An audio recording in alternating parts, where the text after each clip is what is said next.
Hi guys, welcome back to Father and Son Investing. Today we're going to be talking about Matterport. I've done a number of videos about Matterport. I really like this company.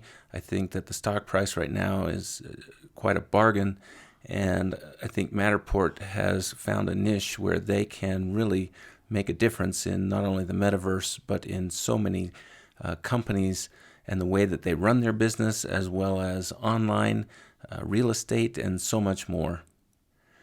Now, the stock price of Matterport has been declining in recent weeks. Like so many other tech stocks, it has come down significantly. Over the last month, that is almost a 37% decline. Now, we've done a number of videos on Matterport stressing why it might be important to wait. For those of you who have waited to buy, you have managed to get this at a really good price. And there still may be reason to wait. If you haven't already watched the video about January 18th and what's going on with this company, I would encourage you to watch that. Today, though, we're going to talk about the valuation, the true value of Matterport, not its market cap, but the true value. What I want to talk about is, what is this company actually worth? Not what is the stock price or the market price, but what is this company actually worth? All right, to figure out this valuation today, we're going to use two websites, Simply Wall Street and Macroaxis. But before we get to those, I want to talk about ways of analyzing a company or figuring out its valuation. So there are two factors that are going to go into this: qualitative analysis and quantitative analysis. We can see here in this chart on the left the difference between the qualitative and the quantitative. When we get to qualitative factors, we're talking about things that are subjective. We're talking about people's opinions. We're talking about trends. We're talking about brand loyalty, all sorts of things that don't necessarily factor into the fundamentals of the company. Now, a quantitative analysis is designed to be just that, quantitative. It's designed to use numbers. Now, sometimes those numbers can be a little bit subjective in terms of picking which numbers are getting used, but the idea is to be able to put those numbers into a computer and let it then calculate. Now, one of the most common formulas for figuring out the valuation of a company is called the discounted cash flow formula. What that does is it takes the expected cash flows of a company out into however many years forward. 10 years is pretty common. We would look at those cash flows 10 years out into the future, and we're going to discount the value of those cash flows back to the value of $1 today. The idea being that $1 today is worth more than $1 will be in the future because of inflation. So to figure this out, we take the cash flow of each year and divide that by 1 plus the discount rate. Now, you may be thinking, what is the discount rate? Well, remember I said we're going to discount those future cash flows back to the present value. So commonly, the discount rates that get used are either the risk-free rate that's traditionally been considered the 10-year U.S. Treasury bond rate, or sometimes you'll see WACC getting used, and what WACC stands for is the weighted average cost of capital. That's how much the company it's costing them to generate their capital. So that will be a percentage number there, and we're then going to be able to use that to figure out the discounted cash flow. Also, keep in mind that the weighted average cost of capital will vary for each company. With that in mind, let's then skip over to the macroaxis.com website, where they will talk about Matterport's valuation. Now, in addition to using discounted cash flow, they also use some other criteria that the other website will not use, so we'll see what the difference comes up. They say here, we take into consideration other essentials such as Matterport's management style, its C-level domain expertise and tenure, its overall leadership history, as well as current capital structure and future earnings potential. When they plug all of that into their formula, they come up with the real value, so the true value or real value, as $17.26. Now, keep in mind that's of January 13th, 2022.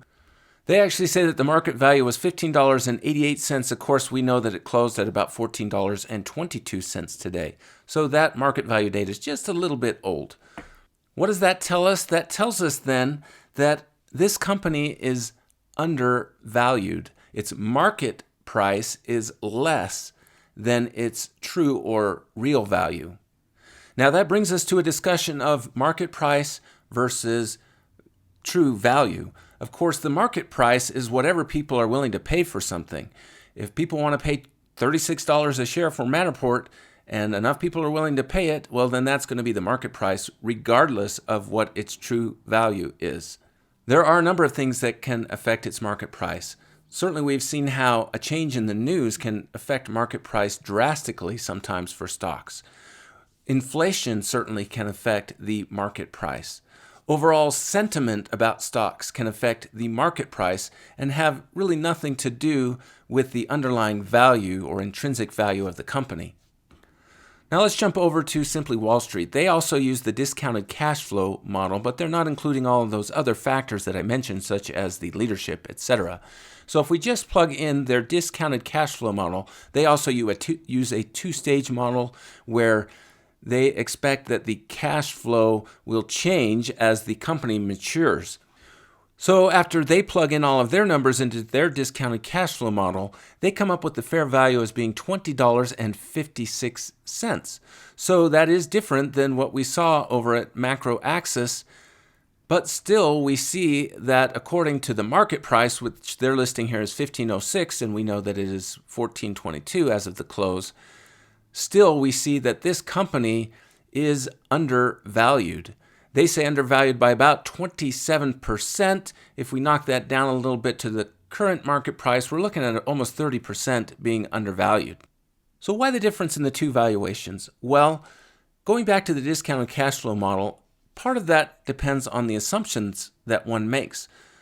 Of course, the expected cash flows into the future are assumptions, and the discount rate can also be an assumption. Now, there are other things also that can factor into that. We saw that the Macroaxis was taking into account some subjective factors there, so it wasn't totally quantitative analysis. The take-home point being here, though, that with the discounted cash flow, you have to make some assumptions, and of course, we know what happens when we assume. So the take-home point for today's video is that according to these two websites using the discounted cash flow model for valuing a company, of course, Macroaxis also threw in some other factors in there. But using that discounted cash flow model, we see that Matterport is undervalued. Now, again, this is just its true value, not its market value. That market value varies depending on a number of factors, including human sentiment.